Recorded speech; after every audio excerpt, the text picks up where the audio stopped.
is a public affairs presentation from News 4 New York. Visiones. Do you know Groot's roots? Well, one of the popular characters from Marvel Comics' Guardians of the Galaxy series is making a surprise revelation. And here to explain is Marvel Comics writer Edgardo Miranda-Rodriguez. Great to see you, Edgardo. You've been here before. Yes. Tell me about your work now with Marvel and your co-writer. Well, my co-writer is DMC from the legendary Run DMC, and we signed a contract with Marvel last year to write for them. And very excited because the first story that we were offered features two iconic characters, Thing from the Fantastic Four and Groot, who is this hugely popular character now because of the Guardians of the Galaxy movie. Right, and tell me about, we've got the cover of Guardians of Infinity #3. Tell me some of what you reveal about Groot.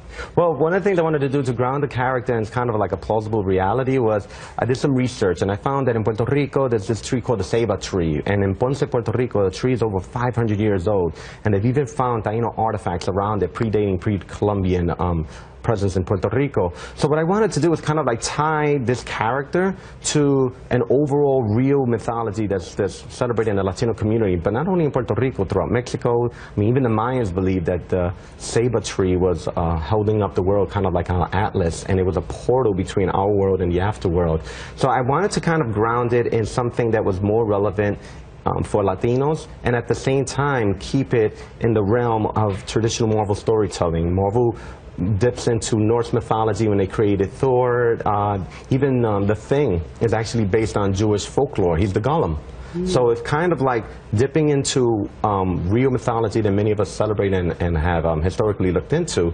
Even most recently, Joe Quesada created a team of superheroes called the Santarians based on Santeria. Right, so this is following in that tradition that Marvel has had for the last 25 years And the now. story takes place on the Lower East Side, right, in the housing projects? Yes. It takes place by the Jacob Riis housing, Avenue D in the Lower East Side.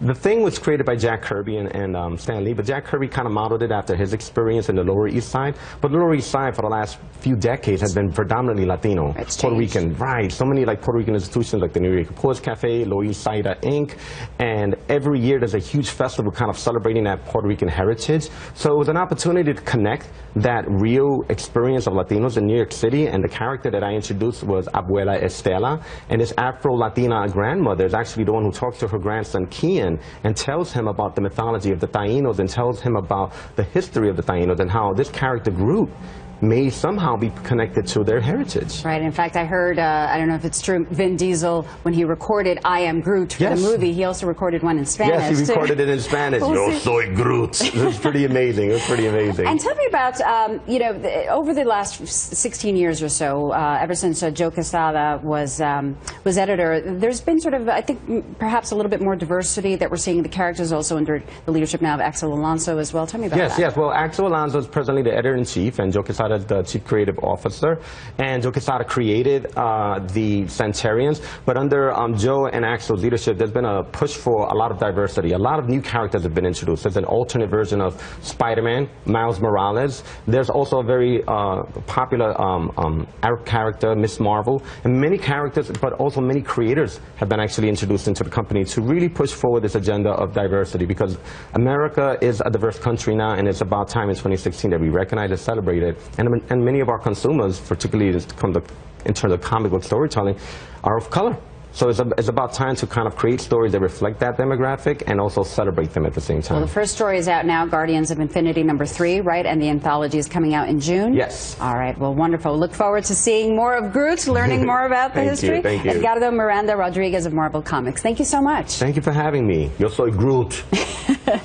This is a public affairs presentation from News 4 New York. Visiones.